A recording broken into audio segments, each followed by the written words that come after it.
അയൽവാസിയെ ബുദ്ധിമുട്ടാക്കുന്നവർ കേട്ടോളൂ.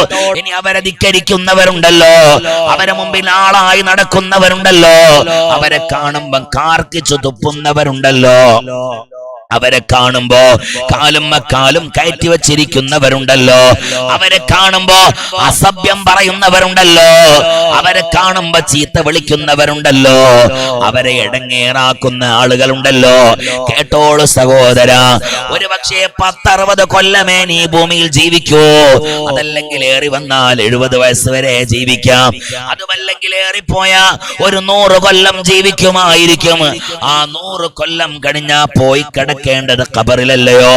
ആ ഖബർ ജീവിതവും കഴിഞ്ഞാൽ ഇസ്രാഫീൽ അലൈഹിസ്സലാം സൂറെന്ന കാഹളത്തിൽ ഓതുമ്പോ എന്റെ പ്രിയപ്പെട്ട ഉമ്മമാരെ ഉപ്പമാരെ കടന്നു പോകണ്ടയോ? ആരാരും സഹായിക്കാനില്ലാത്ത കോടതിയിൽ, ആ കോടതിയിലേക്ക് കടന്നു പോകുമ്പോ പടച്ച തമ്പുരാന്റെ കോടതിയിൽ വന്ന് നിൽക്കുമ്പോ എന്റെ ഉമ്മ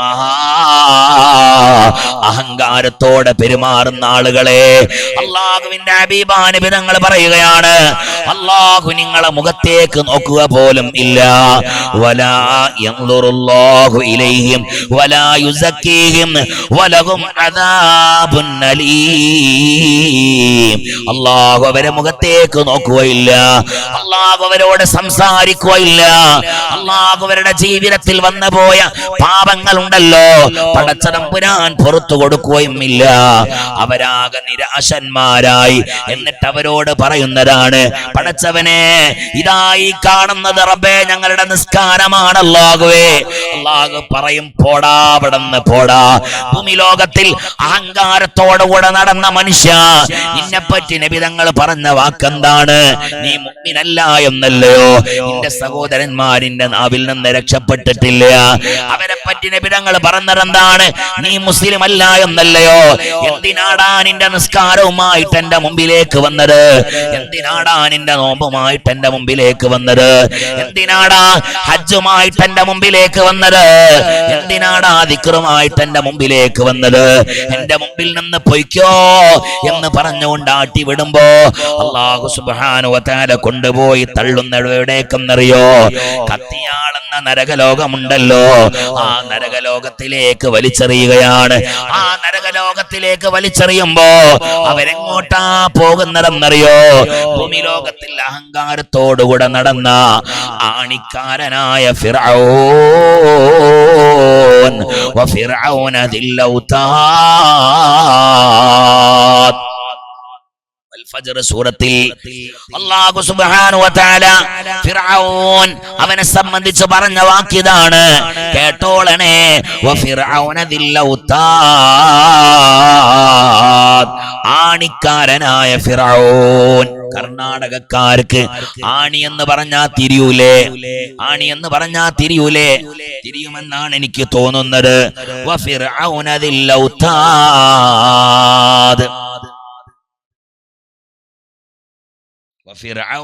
ഔതാദ്, അല്ലാഹുവേ ഖൈർ നൽകണേ അല്ലാ, പടച്ചവനെ റാഹത്ത് നൽകണേ അല്ലാ. ബിസ്മില്ലാഹിർ റഹ്മാനിർ റഹീം. വസമൂദ الذين جابوا الصخر بالواد وفرعون ذي الأوتاد. വിശേഷണം നോക്കണേ, ഔതാദ് എന്നാണ്. ആണിക്കാരൻ എന്നാ പറയുന്നത്, ആണിക്കാരൻ എന്നാ പറയുന്നത്. എന്താണ് ഈ വിശുദ്ധ ഖുർആനിൽ ആണിക്കാരൻ എന്ന് ഫിർഔനെ വിശേഷിപ്പിക്കാൻ കാരണം എന്താണ്? മഹാന്മാര് പറയുകയാണ്, ഒന്നാമത്തെ കാരണം ഇതാണ്, അധികാരത്തിനെ ഉറപ്പിച്ച മനുഷ്യൻ എന്നാണ്. നോക്കണേ, ആണി എന്തിനാ ഉപയോഗിക്കാറുള്ളത്? ഇളകിക്കൊണ്ടിരിക്കുന്ന വസ്തു ഉണ്ടല്ലോ, ആ വസ്തുവിനെ ഉറപ്പിക്കാൻ വേണ്ടിയിട്ട് അടിക്കുന്ന വസ്തുവാണല്ലോ. അടിച്ചു മേടി അതിലേക്ക് ഉറപ്പിക്കാൻ വേണ്ടി നമ്മൾ തയ്യാർ ചെയ്യുന്ന ഒരു വസ്തുവാണല്ലോ ആണി എന്ന് പറയുന്നത്. മനസ്സിലായില്ലേ? ആണി എന്ന് പറയുന്നത്. എന്നാൽ തന്റെ അധികാരത്തിനെ ഉറപ്പിച്ച് നിർത്തിയ ആളാണ് ഫിർഔൻ രണ്ടാമൻ എന്ന് പറയുന്നത്. ഫറോ നോവ എന്ന് പറയുന്നത് ഒരുപാട് ഫിറഔന്മാരുണ്ട്, ഒരുപാട് നാട് വിറപ്പിച്ചവരുണ്ട്. ഇവരാവട്ടെ അധികാരം പിടിച്ചടക്കിയത് ഈജിപ്തിന്റെ ഭരണാധികാരിയെ ക്രൂരമായി കൊല ചെയ്തുകൊണ്ട് അവരുടെ കുടുംബത്തിനെ മുഴുവനും നശിപ്പിച്ചുകൊണ്ടാണ് ഇവരുടെ കുടുംബങ്ങൾ അവിടെ അധികാരത്തിലേറി വന്നത്. ആ ഫിറഔനുണ്ടല്ലോ, ആ ഫിറഔനെ സംബന്ധിച്ചാണ് അല്ലാഹു പറഞ്ഞത് വഫിറഔന ദിൽ ഔതാദ്. അധികാരം ഉറപ്പിച്ച ഫിറഔനുണ്ടല്ലോ, ആ ഫിറഔൻ എന്റെ പ്രിയപ്പെട്ട സഹോദര ഇന്നും ആളുകൾക്ക് കാണാൻ, ഇന്നും ആളുകൾക്ക് ഒരായത്തായി ദൃഷ്ടാന്തമായി ഭൂമി ലോകത്തിൽ പടച്ച തമ്പുരാൻ നിലനിർത്തിയിരിക്കുകയാണ്. ഭൂമി ലോകത്തിൽ അവനെ നിലനിർത്തിയിട്ടുണ്ട്. അല്ലാഹുവേ, അവന്റെ കൂട്ടിൽ നിന്ന് ഞങ്ങളെ നീ രക്ഷപ്പെടുത്തണേ അല്ലാ. ഒന്നാമത്തതായി ആണിക്കാരൻ എന്ന് പറയാൻ കാരണം ഇതാണ്. രണ്ടാമത്തെ കാരണം കേട്ടോളൂ സഹോദര, രണ്ടാമത്തെ കാരണം അല്ലാഹുവിന്റെ ഹബീബാനുബിതങ്ങൾ പറയുകയാണ് സ്വഹാബാ. രണ്ടാമത്തെ കാരണം എന്ന് പറയുന്നത് ഫിറഔനുണ്ടല്ലോ, നാട്ടിൽ അവൻ ശിക്ഷിക്കാറുള്ളത്. മഹാനാകുന്ന ഹബീബാനബി തങ്ങൾ പറയുകയാണ് സ്വഹാബ, ഒന്നാമതായി ആണിക്കാരൻ എന്ന് വിശേഷിപ്പിക്കാൻ ഉണ്ടായ കാരണം ഇതാണ്. എന്ത്? അധികാരത്തിന് ഉറപ്പിച്ചവൻ എന്നാണ്. രണ്ടാമത്തെ കാരണം എന്തെന്നറിയോ? സുബ്ഹാനല്ലാഹ്,